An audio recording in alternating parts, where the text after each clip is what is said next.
Bonjour, bienvenue sur Ideos, le guide des voyageurs curieux qui aiment bien s'informer pour mieux voyager.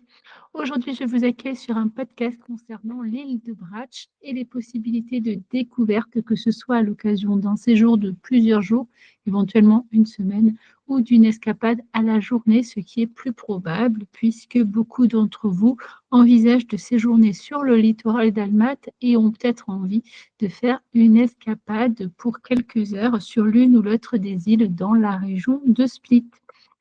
Je vais donc essayer de vous montrer les diverses possibilités qui s'offrent à vous si vous avez envie de découvrir une île comme Bratch. Alors tout d'abord, comment choisir entre l'opportunité d'un séjour et une escapade à la journée? En fait, c'est assez simple. Bon, bien sûr, ça dépend du temps dont vous disposez pour votre séjour. Donc, si vous avez une semaine, il n'est pas du tout impossible d'envisager de partager cela entre 3 à 4 jours sur le littoral dans la région de Split au sens large, c'est-à-dire dans une zone qui va de Omish-Makarska, c'est un peu la limite, et donc Split et Trogir. Vous pouvez choisir bien sûr les environs de Trogir et Split, c'est le plus pratique, hein, notamment la baie de Castella, et à ce moment-là, profiter de tout ce qui est dans les environs plus ou moins immédiats, dans un périmètre de 50 à 100 kilomètres avec l'autoroute, c'est tout à fait raisonnable, hein. Vous pouvez donc très bien aller depuis la région de Split vers Makarska, par exemple, 1 h 30 environ par la route, 1 heure par l'autoroute, et vers la région de Dalmatie du Nord, donc celle qui correspond à Šibenik et le parc de Krka. C'est souvent les destinations les plus connues des touristes dans cette zone. Donc c'est tout à fait possible, évidemment, de rayonner dans ce périmètre et d'avoir une vision assez satisfaisante du littoral dalmate avant donc de rejoindre une île. Et l'île de Bratch présente un avantage certain, déjà la proximité. On est à moins de 1 heure en car ferry, 50 minutes exactement, et 30 minutes en catamaran. Donc, on a tout bon par rapport à la praticité. Éventuellement, pour les questions de budget, il faut savoir que plus le déplacement sera court, moins vous paierez pour la voiture, par exemple, et pour les passagers. Donc, on reste dans des tarifs raisonnables qui ne devraient pas être un frein pour aller séjourner pendant quelques jours sur une île.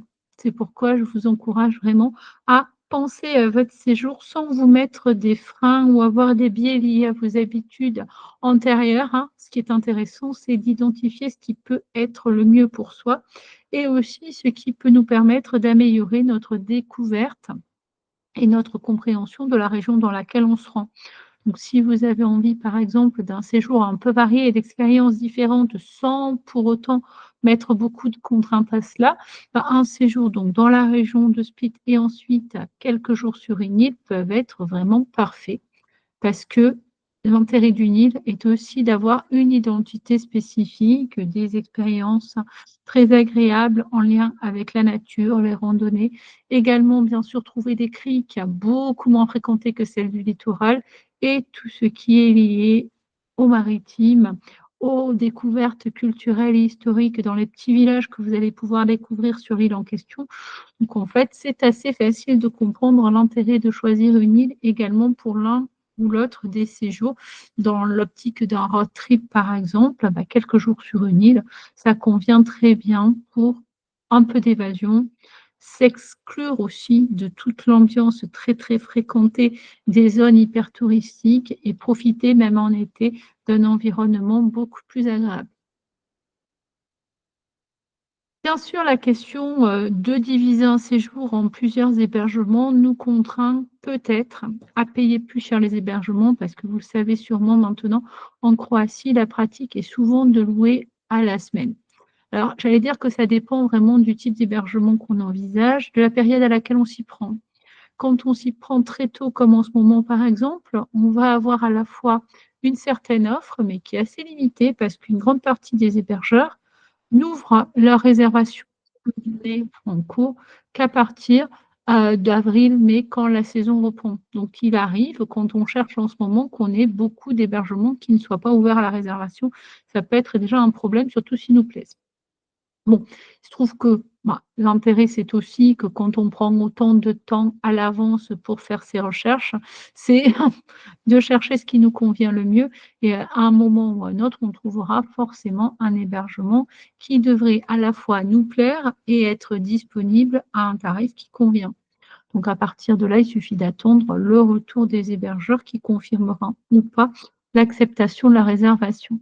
C'est vrai qu'il y a de moins en moins d'hébergeurs qui acceptent pour des durées, très courtes, car d'abord ça a un surcoût pour eux en termes de nettoyage, que ce soit le ménage, le lavage du linge.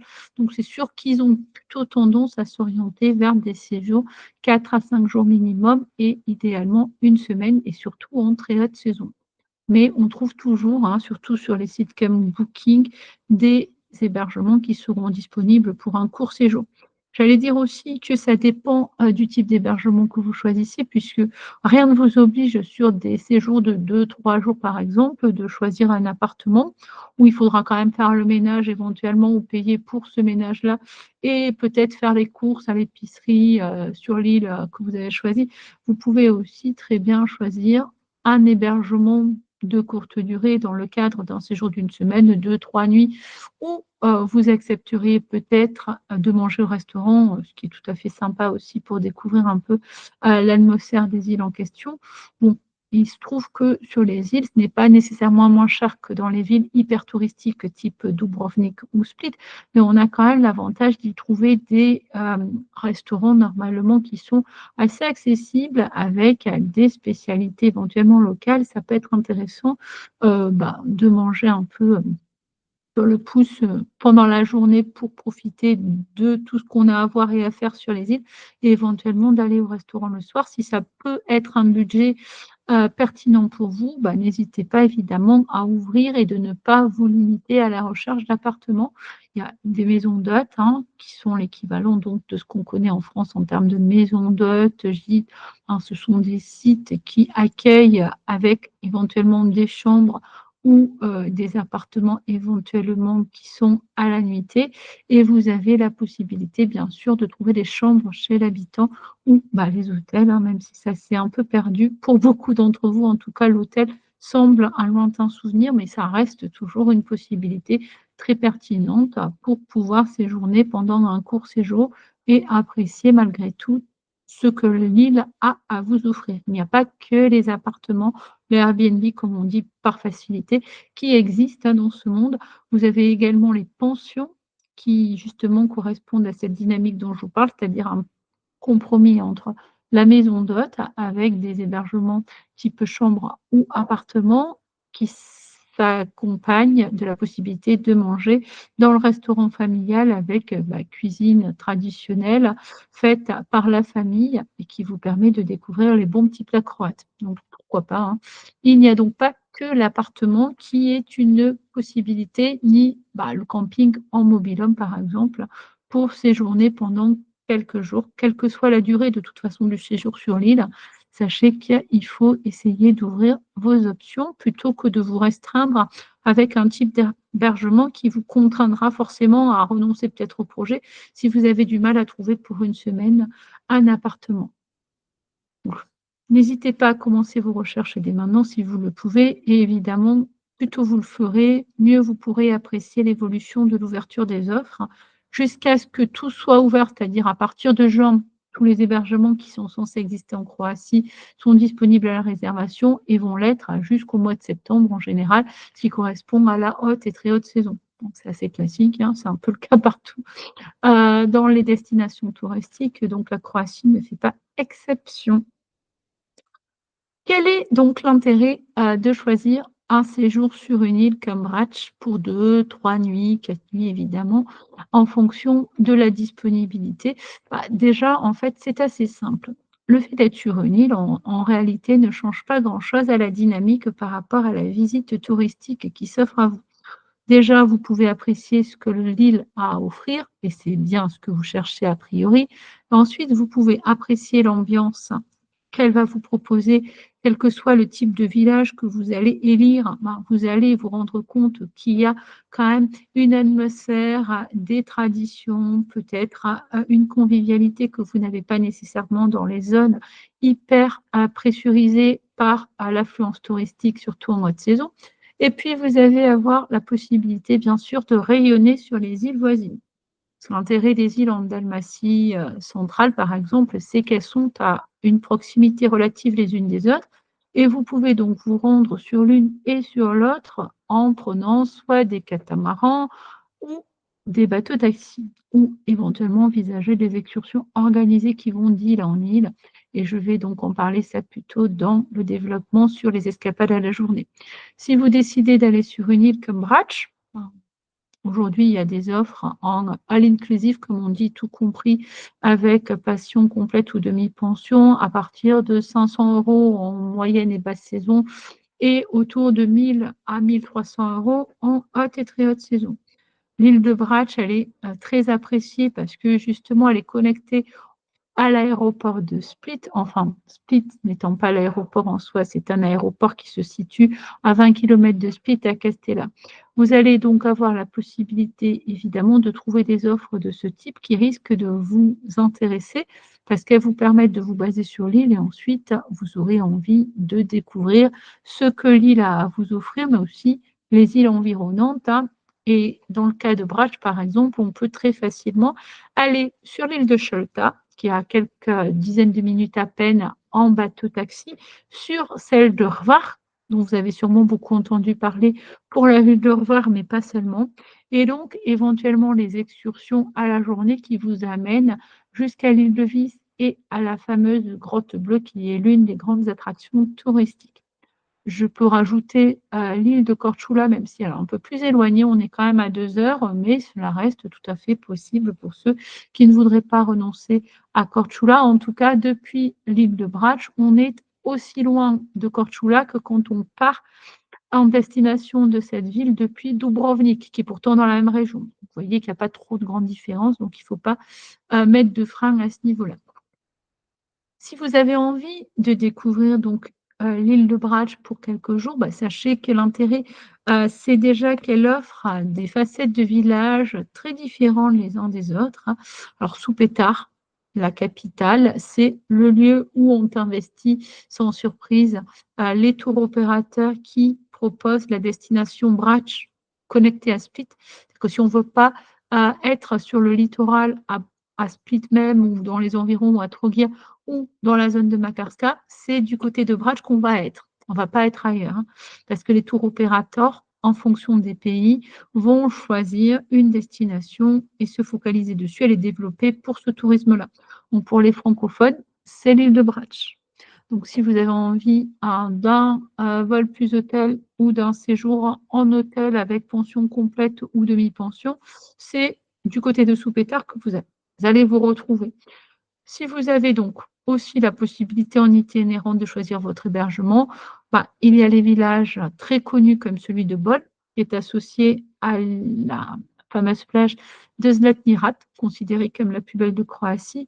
Et vous avez des villages beaucoup moins connus et que je trouve beaucoup plus appréciables. Par exemple, le petit port de plaisance de Milna, Sutivan, qui a l'avantage d'être un peu central entre Supeta et Milna, et le village un peu plus isolé de Pušica, qui lui est très très authentique et le reflet de toute l'architecture vénitienne adaptée à l'île de Brač. Donc il y a un certain caractère des vieilles pierres et une très jolie ambiance, et surtout le calme. Si vous avez envie de vacances reposantes, ce sera sûrement plus paisible que du côté de Bol, où l'essentiel des touristes se retrouvent déjà pour découvrir la plage qui les fait beaucoup fantasmer.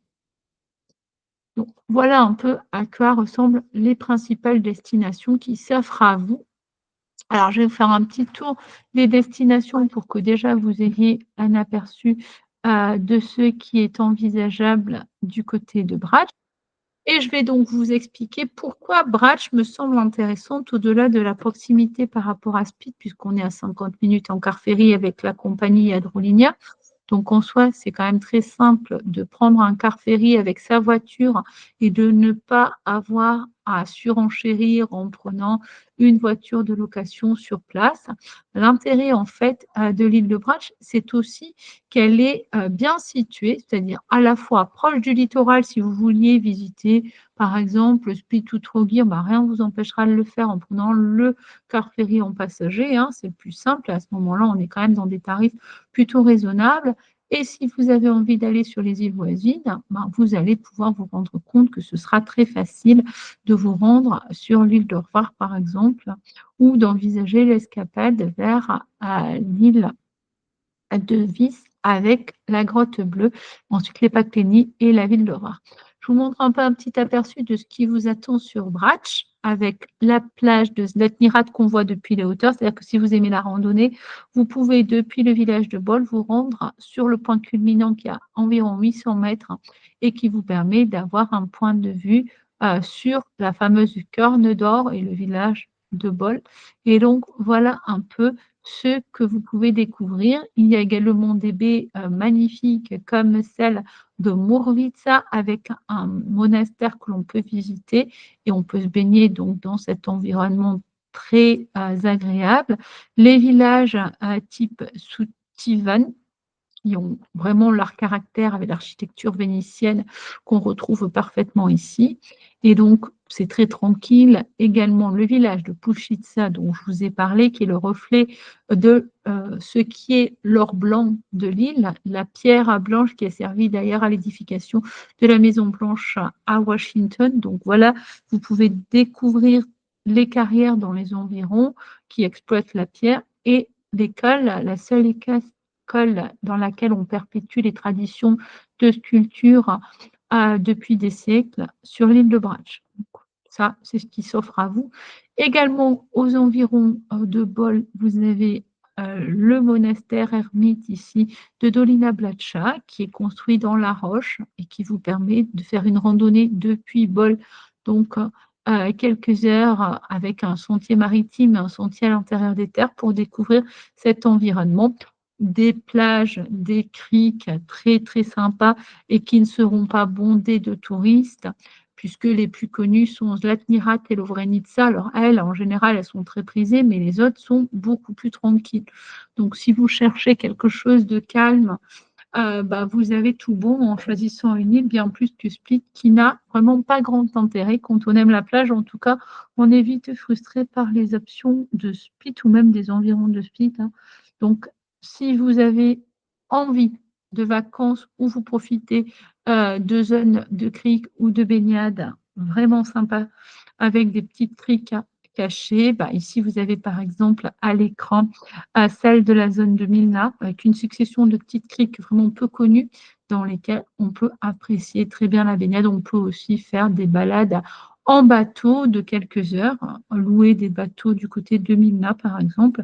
C'est quand même très sympa et ça permet d'ouvrir les possibilités d'expérience lors d'un séjour insulaire. Ici, vous avez le village de Milna qui est connu donc pour son port. C'est là que passe le catamaran éventuellement qui pourra vous amener tous les jours vers l'île de Hvar ou vers celle de Korčula, la compagnie Krilo ou la compagnie TP Line. Donc n'hésitez pas à regarder de ce côté-là. Si vous avez envie d'ouvrir vos horizons, ce sera tout à fait possible. C'est souvent aussi là que passent les excursions organisées qui partent de Split et qui vont aller vers la Grotte Bleue et qui viendront vous récupérer. Voilà un peu donc les que vous pouvez trouver du côté de l'île de Brač. Excusez-moi parce qu'il y a une petite interruption, donc je vais repartir un peu en accéléré.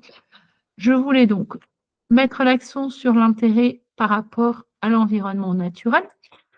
D'abord parce que l'île de Brač, même si on n'en a peut-être pas conscience quand on est touriste, on n'a pas toujours entendu parler de toutes les îles de Croatie, mais en fait, aujourd'hui, c'est celle qui a développé le circuit de randonnée le plus pertinent à mon sens, parce qu'il s'adresse à tout type de randonneurs, à pied ou à vélo, qui ont envie d'explorer les coins cachés, justement un peu hors des sentiers battus, comme on dit, et qui vont vous permettre d'apprécier toutes les richesses de l'île et surtout ce qui est insoupçonné.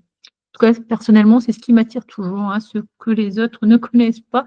C'est un peu ma logique et ma dynamique personnelle, donc j'essaie de la promouvoir le plus possible et en cela, Bratch a quand même tout compris puisqu'elle a créé ce circuit de randonnée qui connecte les diverses villes et villages. Alors à l'échelle d'une île, une ville, c'est Soupétar qui est la capitale et ensuite donc c'est des villages plus ou moins grands, hein, qui sont sur le littoral ou à l'intérieur des terres. Et donc, chacun a été connecté avec un circuit et également des destinations à l'intérieur des terres, là où les villages sont vraiment très peu fréquentés et par les touristes et même par les locaux, hein, et là où on met vraiment les pieds dans l'esprit bucolique de l'île.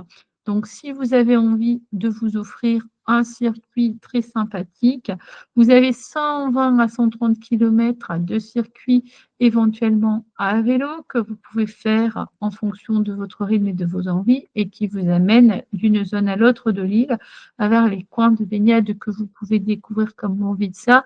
Ici, donc, les agrotourismes que je recommande plutôt dans le centre de l'île, par exemple à côté de Scrip. Ici, vous avez un super agrotourisme pour apprécier tout ce qui est tradition culinaire, gastronomie justement en lien avec le terroir, les productions complètement locales, les petits fromages, les huiles faites maison, tout ce qui est vin qui est produit évidemment dans les vignes de la zone. Et donc tout ça, c'est hyper typique et très intéressant. Ici, on a un petit aperçu de bol et on revient donc du côté de Pushitsa qui est vraiment réputé pour ses impressions vénitiennes. Donc si vous avez envie de consacrer quelques jours à une île, vous l'avez compris, celle de Brach me semble très indiquée pour avoir un mélange entre expérience pédestre ou peut-être à vélo pour la randonnée, la possibilité de renouer avec un environnement très pittoresque, voire vraiment authentique, dont on n'a pas trop l'habitude, en France en tout cas, c'est de plus en plus difficile de rencontrer des personnes qui circulent à cheval ou à dos d'âne, mais on en trouve sans problème du côté de l'île de Brache. Et bon, on est bien d'accord que ce n'est pas ce que vous cherchez spécifiquement, mais l'intérêt, c'est que vous allez pouvoir apprécier et l'authenticité et toutes les traditions avec, par exemple, le moulin à huile du côté de Scrip, qui vous permet de comprendre un peu de quoi vivent les locaux avec la culture viticole et la vigne. Ah, excusez-moi, la vigne, on est d'accord, la culture viticole et donc l'huile d'olive qui sont les richesses de toute la Dalmatie. Et donc, on va pouvoir comprendre comment, depuis des générations, certaines familles perpétuent ces traditions et produisent des produits très, très bons, qui certes ne sont pas pour toutes les poches, on est bien d'accord, mais qui sont faits encore dans les règles de l'art, c'est-à-dire avec un souci des traditions et de la perpétuation de toutes les recettes qui ont été transmises de génération en génération, parfois depuis plus de 200 ans. Donc, c'est aussi ce qu'on peut venir explorer si on a envie de comprendre à quoi ressemble le terroir dalmate. Vous avez dans tous les cas des tas de petits coins très agréables, reposants, où vous allez pouvoir soit vous évader, soit vous reconnecter si vous avez envie avec des animations locales, hein. Le village de Milna, par exemple, est très apprécié parce qu'il y a justement tout ce qui est lié aux traditions de l'île, des spectacles de clapa avec des chants entonnés a cappella par des chanteurs dalmates qui chaque été viennent pour faire connaître leur art. Il y a tous les spectacles de type musique, spectacles de plein air qui se perpétuent, également tout ce qui est en lien avec l'aspect maritime et qu'on va pouvoir faire connaître pour que les voyageurs apprécient le mieux possible les diverses euh, perspectives et possibilités sur l'île. Si vous avez bien sûr l'intention de loger sur le littoral et d'envisager une visite de Bratch à la journée, bien sûr, il y a plusieurs possibilités. Il y a celle de prendre le catamaran pour aller le plus rapidement possible vers le lieu de votre choix.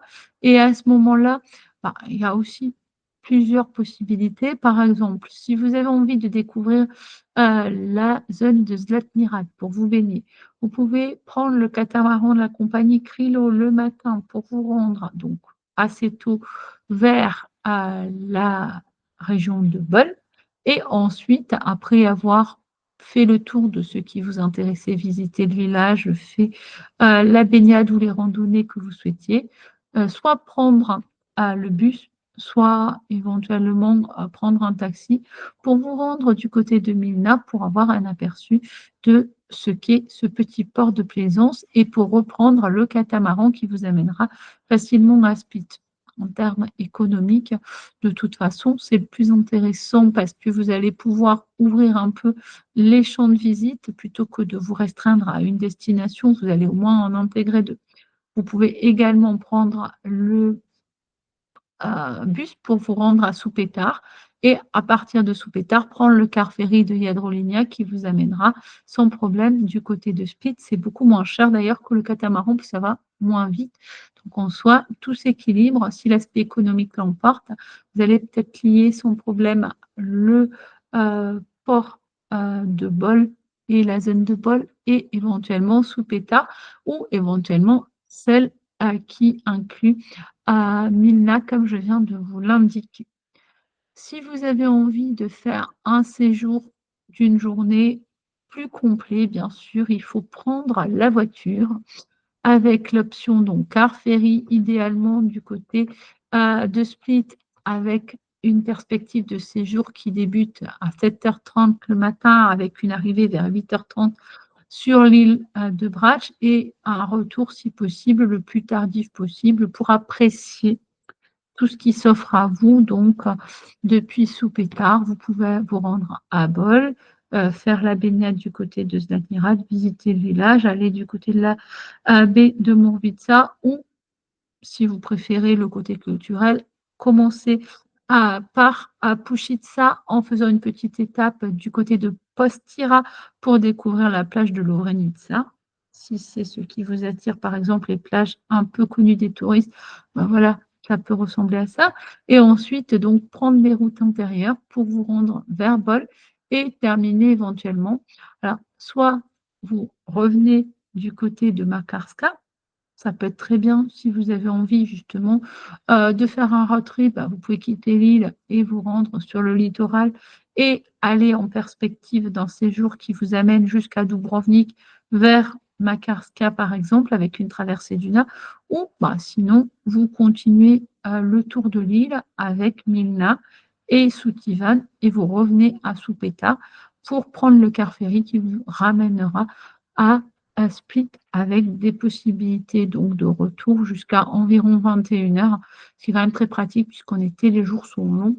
Il fait quand même jour jusqu'à 22h. Donc, même si vous n'avez pas l'habitude des journées un peu tardives, celle-ci peut être une exception avec, qui sait, en fait, un repas du côté de l'île de Brach qui vous permet tranquillement de vous poser et d'arriver à 22h du côté de Split et ensuite de rentrer simplement à votre hébergement. Voilà un peu à quoi ça peut ressembler. Donc, comme je vous l'ai dit, selon ce que vous empruntez comme car ferry ou catamaran, les options de visite ne sont pas les mêmes puisqu'il faut réfléchir toujours à la façon dont on va découvrir l'île. Si on fait le choix du car ferry, on a l'avantage d'avoir sa voiture avec soi, mais ça a toujours un coût. D'abord, celui de la voiture qui s'élève à 20 ou 30 euros selon le type de véhicule. Et donc, c'est par trajet aller, hein. Donc, si vous avez une voiture de location, il faut rajouter le coût de l'assurance qui permet de prendre le ferry avec une voiture de location. Donc, c'est en général facturé entre 30 et 50 euros par location. Il faut le prendre aussi en compte. Et si vous décidez de venir en catamaran, mais que vous avez envie de faire le tour de l'île, on est un peu dans un budget qui va entre 60 et 100 euros, plutôt 100 que 60. 60, c'est en scooter, mais je ne recommande pas vraiment cette option parce que compte tenu des routes, ce n'est pas du tout idéal et il y a beaucoup d'accidents, même si les touristes ont tendance à promotionner ce mode de transport. Il faut vraiment se méfier. Les routes ne sont pas adaptées aux scooters, quoi qu'on en dise.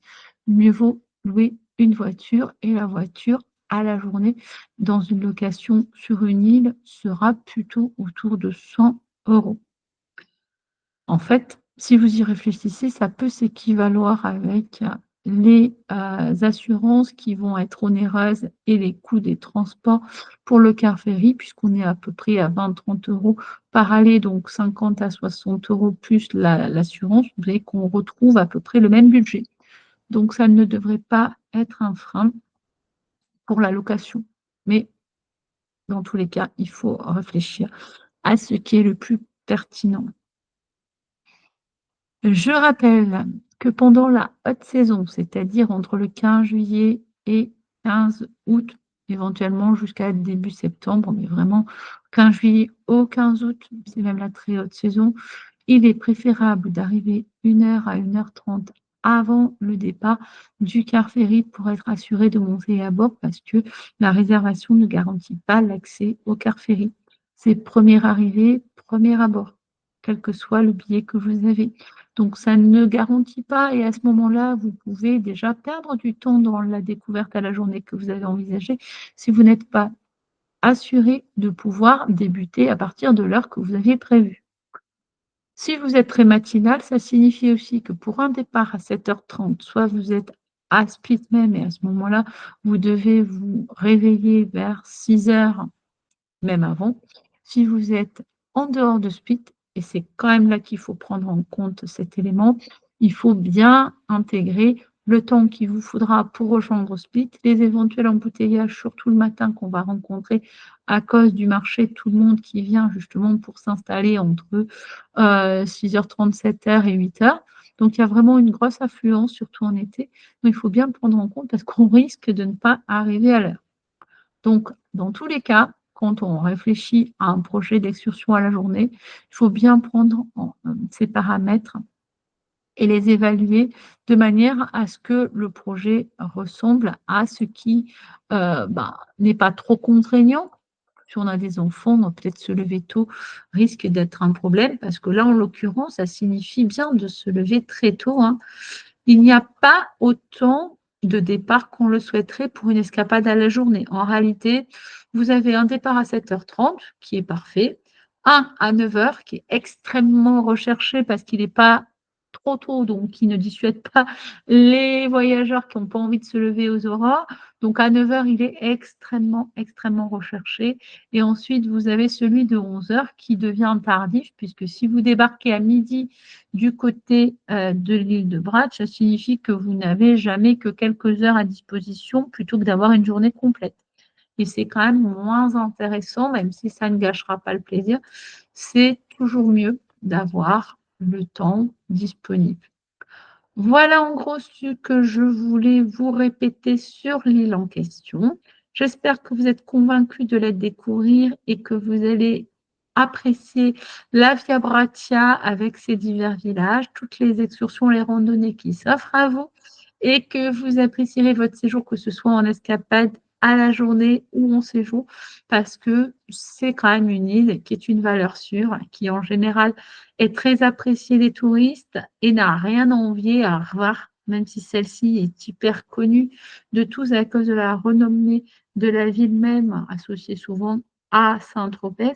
Ben voilà, il n'y a aucun souci en fait à apprécier une île comme Brač. Au contraire, elle a même tout bon parce qu'elle est très authentique et correspond à un grand nombre de voyageurs. Merci beaucoup pour votre intérêt. Encore une fois, vous le savez très bien, on conserve la devise d'Ideos. Restez curieux. Et merci pour votre confiance. À bientôt pour un nouveau podcast.